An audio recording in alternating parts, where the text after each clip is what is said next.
Well, I don't think either TAP or Nabucco are failures in their own right, because as I think the MEP here just actually said, neither of these two projects actually radically change the energy security parameters of the European Union in terms of its gas supply.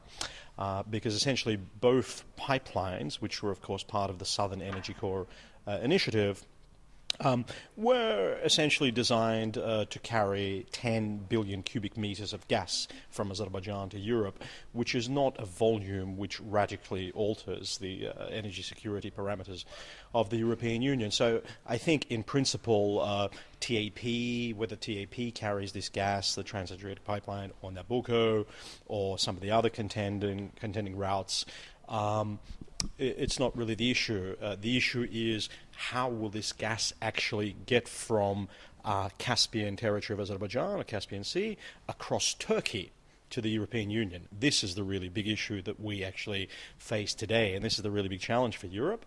And this is where we have the TANAP pipeline, which is essentially a Turkish-Azerbaijani partnership. And this deal is not yet done. We still do not have a clear picture of how this pipeline will be governed, which regulatory environment will underscore this pipeline project. So this is really by far the biggest issue right now that the European Union is facing in terms of its energy security with respect to the Caspian region.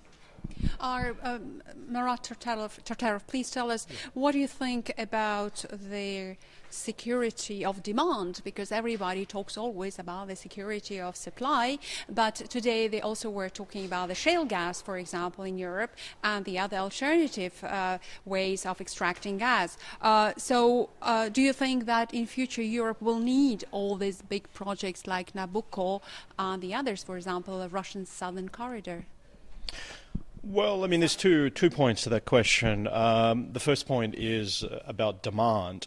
And does Europe need, this extra gas? In what sort of volumes? Because at the moment we have coal very much as a source of preferred fuel in terms of pricing. So that issue is not yet quite clear. However, in terms of security of demand, I think this is a very important issue which we really we pay lip service to this concept here in the European Union because we take security of supply for granted.